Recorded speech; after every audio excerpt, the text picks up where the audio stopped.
Alright, YouTube, it's Shadow King Nazru.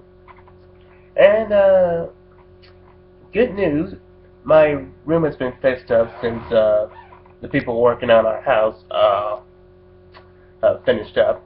So, things were rearranged. Most of the stuff is pretty much back in the same place, though I did move my TV and my bookshelf. But we're not here to talk about my room. We're here to talk about the episode of Sailor Moon Crystals, episode 9. So when we last left off, Mamoru, aka Tuxedo Mask, just, well, for lack of a better term, took a bullet for Usagi, aka Sailor Moon, or rather more of an energy blast from Kunzite, and he's mortally wounded. And Usagi is really torn up about this. Then she starts to have flashes of her past life as Princess Serenity, and how she fell in love with Indy Mion, who is the past life of Tuxedo Mask. And while she's remembering all this, she turns back to her true self as Princess Serenity, and everybody is shocked to see this, especially the villains. And Queen Metalia senses that Princess Serenity has returned, along with the legendary Silver Crystal, which is being used to revive Tuxedo Mask. And Queen Beryl can sense it too, and she tells Kunzite to retrieve Tuxedo Mask because they feel he's the source of the legendary Silver Crystal, seeing how the light poured into him. And he proceeds to try to kidnap him, but the Sailor Guardians try fending him off, being behind the barrier. And I have to ask, if they could still use their attacks with the barrier still open, why didn't they do that sooner? Come on, girls, you're guardians. Think.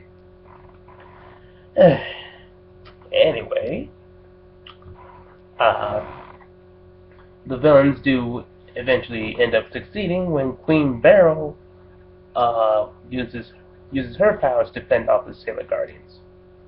We also get a nice shot of her cleavage. No, not to sound sexist or anything, but I'm just saying, nice. Anyway, so the villains take away Tuxedo Mask, and Usagi, or Sailor Moon, or Princess Serenity, is further saddened by this. And when the villains take it back to the Dark Kingdom, Queen Beryl and Kunzite are trying to figure out why haven't they found the legendary Silver Crystal on Tuxedo Mask. And Queen Beryl says, until you find it, I want you to keep this guy alive until and Kunzite agrees. Meanwhile, we meet up with the rest of the other 3 of the 4 Dark Kings. Jadeite, Nephrite, and Zoisite. And they all feel like they know Tuxedo Mask, probably because they were friends with him in his past life as Indy Mion. And we also saw some bits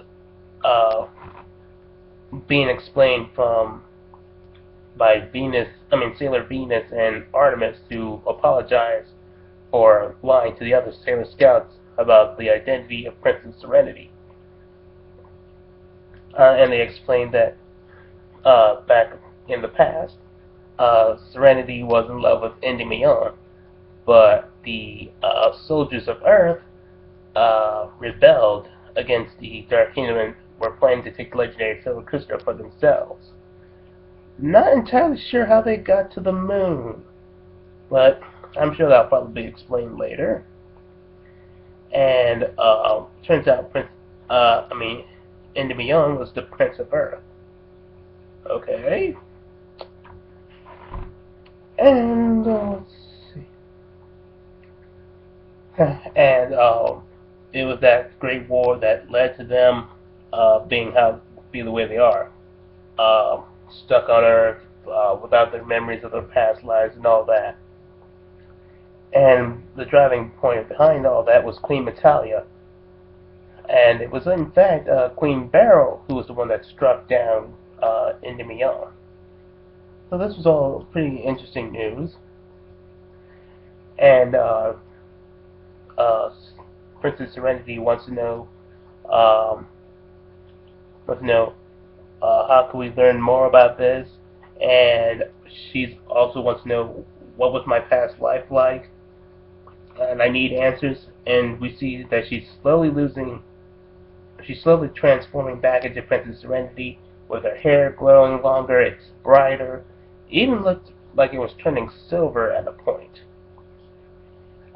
So yeah, they both said that everyone says that she's turning back into Princess Serenity, and Usagi is wondering, will she become Princess Serenity permanently, and she'll no longer be Usagi? And Luna says that there's only one way we'll be able to get all these answers, and that is to go to the moon. And that's where the episode ends off. I'm going to be really interested to see how they get to the moon. Is Luna going to have some sort of spaceship? Or are they going to be able to teleport there? But with all those questions, I'll leave that for another time. That, all in all, really nice episode. It was really sad to see that Mamoru almost died, and all the feelings that Sailor Moon had for Tuxedo Mask. I have, it was almost, I wouldn't say it was sad as the death of Gwen Stacy from Amazing Spiderman 2, but man, was it close. Oh, oh, that was touching. And it was nice to see that we finally pretty much proven that Sailor Moon was Princess Serenity, though that was pretty obvious a long time ago. So, all in all, nice episode. Really looking forward to episode 10. I'll catch you guys later.